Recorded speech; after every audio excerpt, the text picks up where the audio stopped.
علی کرم اللہ تعالی وجہہ کریم ہی کی ایک خوبصورت سیرت سے متعلق ہے۔ آپ ہی کا ایک بڑا پیارا واقعہ ہے کہ ایک بار کسی بھکاری نے، نان مسلمز غیر مسلم کھڑے تھے، ان کے پاس جا کر سوال کیا کہ میری کوئی مدد کرو، تو انہوں نے مذاقاً سامنے ہی قریب ہی مولا علی کرم اللہ تعالی وجہہ کریم کھڑے تھے، تو اس بھکاری کو انہوں نے مذاقاً کہا کہ جاؤ اور جو سامنے ہیں ان سے مانگ لو، وہ تمہیں دے دیں گے۔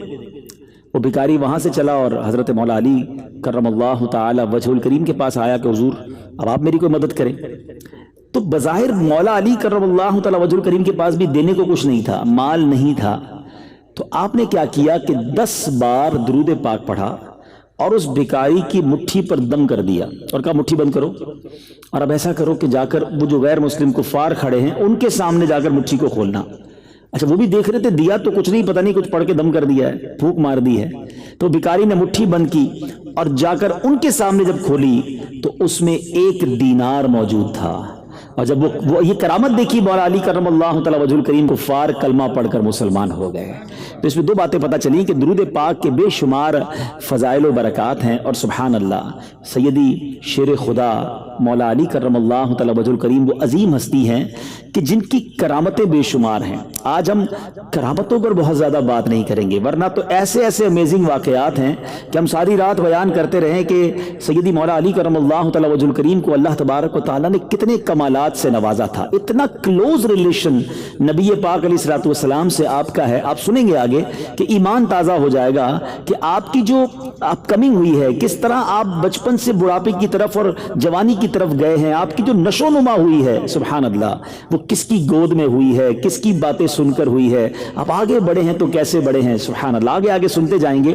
مگر ایک ایمان افروز واقعہ پہلے میں سنانا چاہوں گا۔ ایک بار مولا علی کرم اللہ تعالی وجہہ کریم مقام صفین کے قریب سے گزر رہے تھے، تو لشکر ایک ایسے مقام پر رکا کہ جہاں پانی نہیں تھا، پورا لشکر پیاس سے بے چین تھا، اور پانی دور دور تک نہیں، وضو بھی کرنا ہے، پانی بھی پینا ہے، جانور بھی پیاسے ہیں۔ تو وہاں ایک گرجا گھر تھا، عیسائیوں کا جو گرجا گھر ہوتا ہے، وہاں ایک راہب رہتا تھا۔ تو اس سے پوچھا گیا کہ بتاؤ پانی کہاں سے ملے گا؟ تو اس نے کہا یہاں سے 2 فرسخ دور ہے۔ چلے آج یہ بھی سیکھ لیں، فرسخ 7 کلومیٹر کا ایک فرسخ ہوتا ہے۔ 2 فرسخ کا مطلب یہ ہوا کہ 14 کلومیٹر دور تھا پانی۔ اب اتنا دور پانی لینے کون جائے، پیاس سے برا حال تھا۔ تو حضرت علی رضی اللہ تعالیٰ نے کیا کیا کہ بتایا کہ اس مقام پر ایک جگہ پر اشارہ کیا کہ یہاں کھودو۔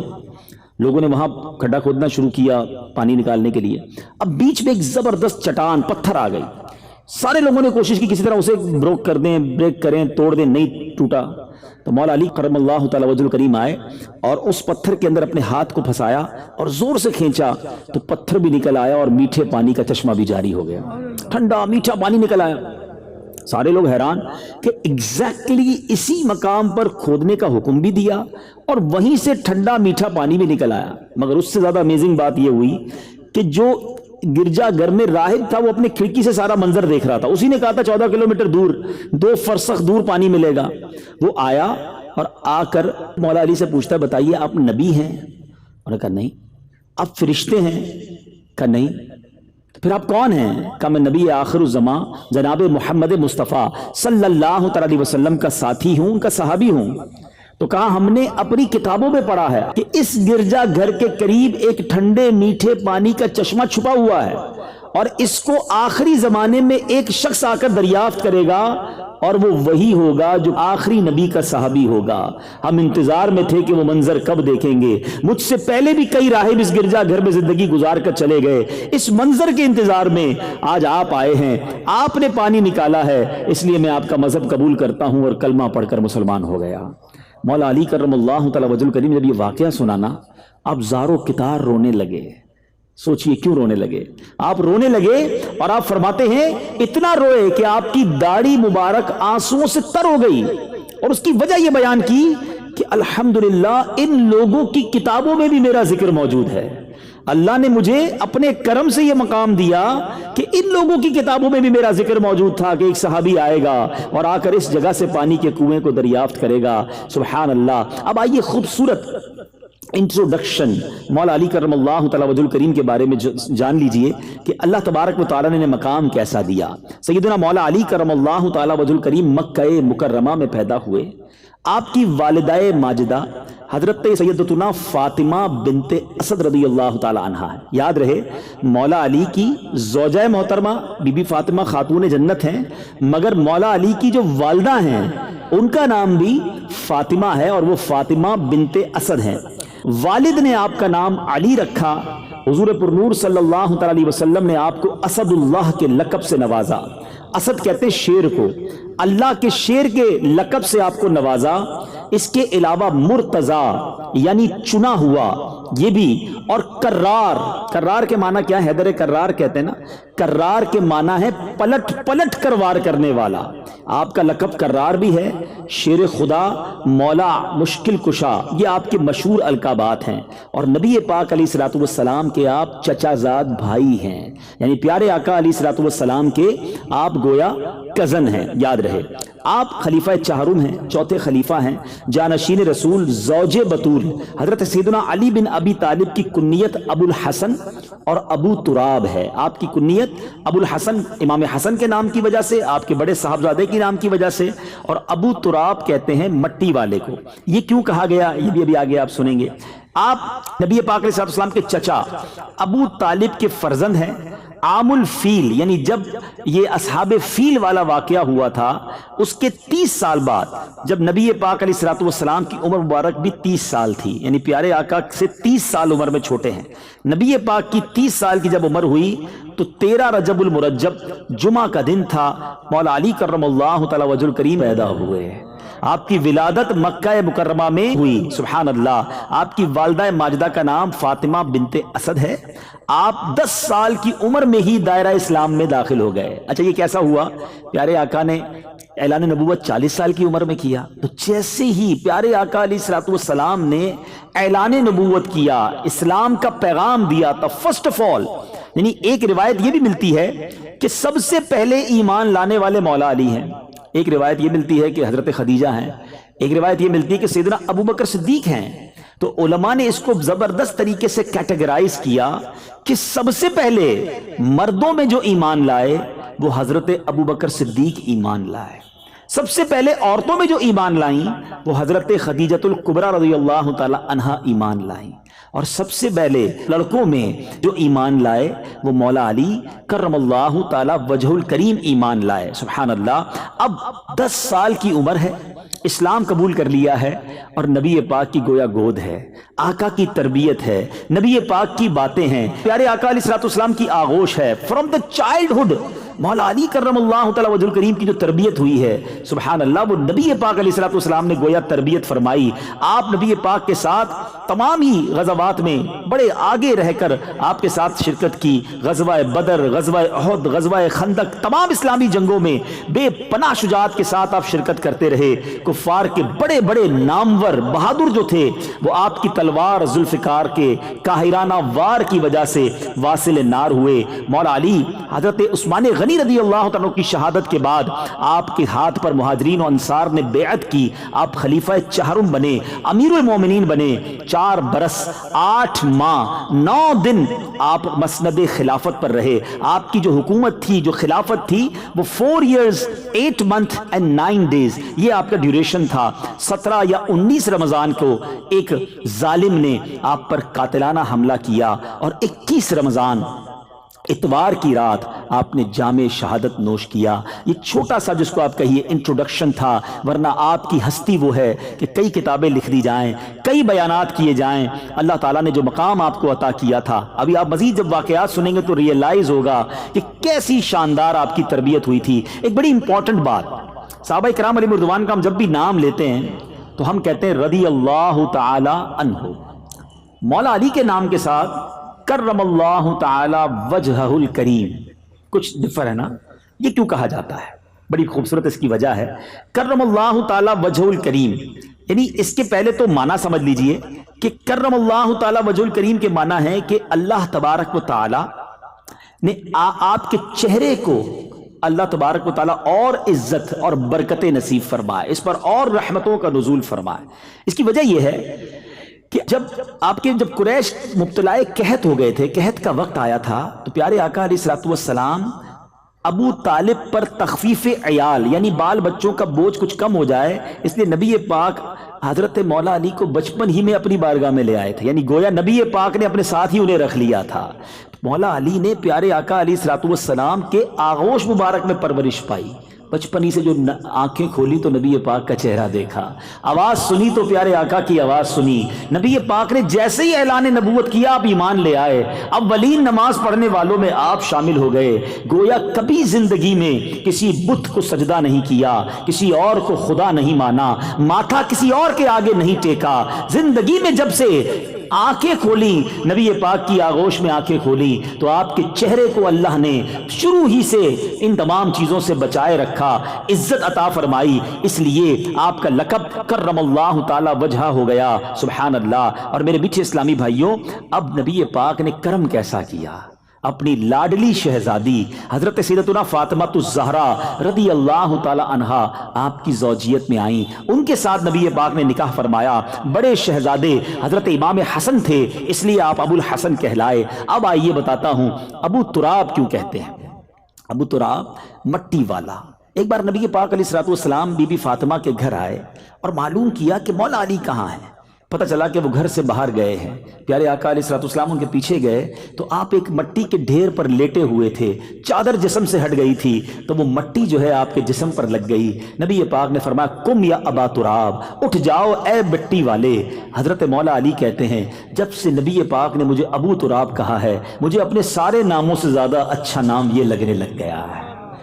سیدی اعلیٰ حضرت لکھتے ہیں اس نے لقب خاک شہنشاہ سے پایا جو حیدر کرار کے مولا ہے ہمارا۔ تو سبحان اللہ، ایک اور خوبصورت کرامت سنتے ہیں اور پھر آپ کی سیرت کے خوبصورت پہلوؤں کی طرف جس سے مجھے اور آپ کو آج کچھ سیکھ کر اٹھنا ہے۔ کچھ محبت تو ہم سب کرتے ہیں نا، پنجتن پاک سے محبت کرتے ہیں، اہل بیت اطہار سے محبت کرتے ہیں، مولا علی کے سارے ہی چاہنے والے ہیں، نبی پاک اتنی محبت جن سے کریں ہم کیوں نہ ان سے محبت کریں، مگر آج ان کی سیرت سے کچھ سیکھ کر جانا ہے۔ پہلے ایک بڑا خوبصورت آپ کی کرامت سنتے ہیں۔ ایک مرتبہ نہر فرات میں زبردست طغیانی آ گئی، ٹھیک ہے نا، پانی اوور فلو ہونے لگا، لوگ اس بات سے ڈر گئے کہ کہیں سیلاب نہ آ جائے، فلڈ نہ آ جائے، تو لوگوں نے کہا مولا علی کی بارگاہ میں آئے کہ حضور کرم کیجئے، we are very near to flood, overflow ہو رہا ہے نہر فرات۔ مولا علی کرم اللہ تعالی وجہہ الکریم نے کیا کیا، پیارے آقا کا جبہ مبارک پہنا، نبی پاک کا امامہ سجایا، پیارے آقا کی چادر پہنی اور گھوڑے پر سوار ہوئے، حسنین کریمین کو بھی ساتھ لیا، نہر فرات کے کنارے پر گئے اور آپ نے 2 رکعت نماز ادا کی، پھر پل پر تشریف لائے، اپنے عصا سے اپنے مبارک لاٹھی سے نہر فرات کی طرف اشارہ کیا تو 1 گز پانی کم ہو گیا، پھر اشارہ کیا 1 گز اور کم ہو گیا، تیسری بار اشارہ کیا 1 گز پانی اور نیچے چلا گیا، سیلاب ختم ہو گیا۔ لوگوں نے عرض کی امیر المومنین اب بس کیجئے، اب پانی کافی نیچے چلا گیا ہے۔ سبحان اللہ۔ میرے بیچ اسلامی بھائیوں، اللہ نے اپنے نیک بندوں کو کیسا مقام اور کیسا مرتبہ عطا فرمایا۔ بہرحال میرے بیچ اسلامی بھائیوں، چاہیں تو اشاروں سے اپنے کایا ہی پلٹ دیں دنیا کی، چاہیں تو اشاروں سے اپنے کایا ہی پلٹ دیں دنیا کی، یہ شان ہے ان کے غلاموں کی، سرکار کا عالم کیا ہوگا۔